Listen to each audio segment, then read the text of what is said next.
All right, let's continue with some properties of real numbers. You can take a second and copy this down if you want to have it in your notes, but it is also in your textbook. These are just some common properties that we need to know the name of. Closure property, we won't really use this one, but I wanted you to be aware that it's there. Oh, this is important. A, B, and C represent real numbers. So closure is just under addition saying that if we add these two real numbers, we get a real number. And if we multiply the two real numbers, we get a real number. So commutative property is to say that if I basically switch the order of what I'm adding, I get the same answer. For example, if I do 2 plus 3, that's the same thing as 3 plus 2. It doesn't matter what order I add the numbers in. Similarly, it doesn't matter if I do 3 times 2 or 2 times 3. They're the same thing. That is commutative. I kind of remember it this way. Well, I don't know if it'll help you because associative has 2 S's, but I remember I can switch those 2 M's, but I'm still going to get commutative. I don't know if that helps. For some reason, it helps me. And associative is saying that if I have 3 numbers that are being added and I put grouping parentheses around the first 2, that's the same as if I added parentheses around the last 2. So for example, get a little bit of a darker color. If I had 1 plus 2, which is 3, and then add another 3, that would give me 6. And then here if I do 2 plus 3, I get 5, and 5 plus 1 is 6. So it gives me the same answer. It doesn't matter what order I add them in. And the same thing goes for multiplication.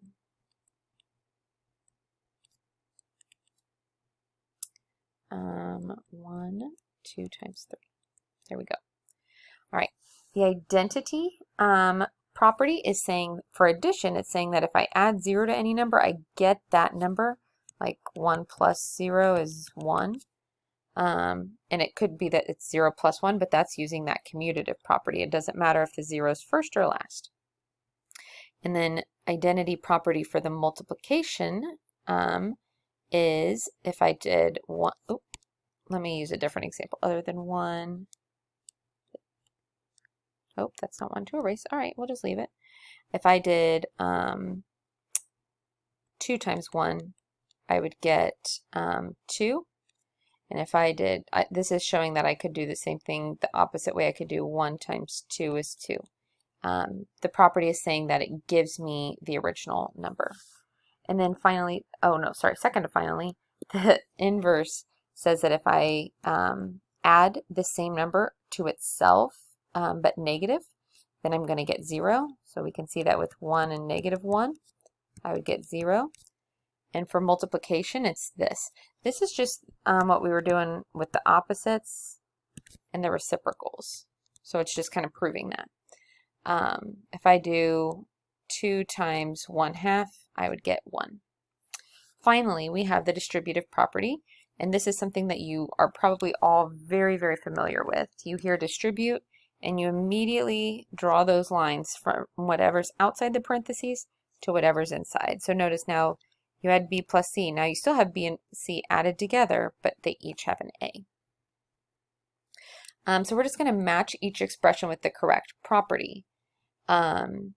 So 9 and then 5 plus 6 equals 45 plus 54. Be careful. Don't just assume that parentheses mean distributive, because the associative also uses parentheses. So when I look at this, I'm going from 9 and 5 to 45.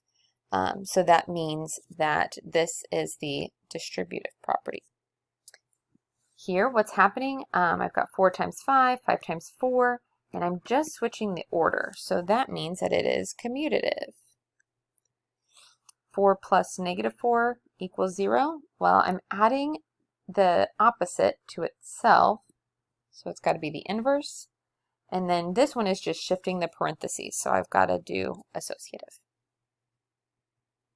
All right, so your assignment will be posted in after this video, and make sure that you complete that today and let me know if you have any questions.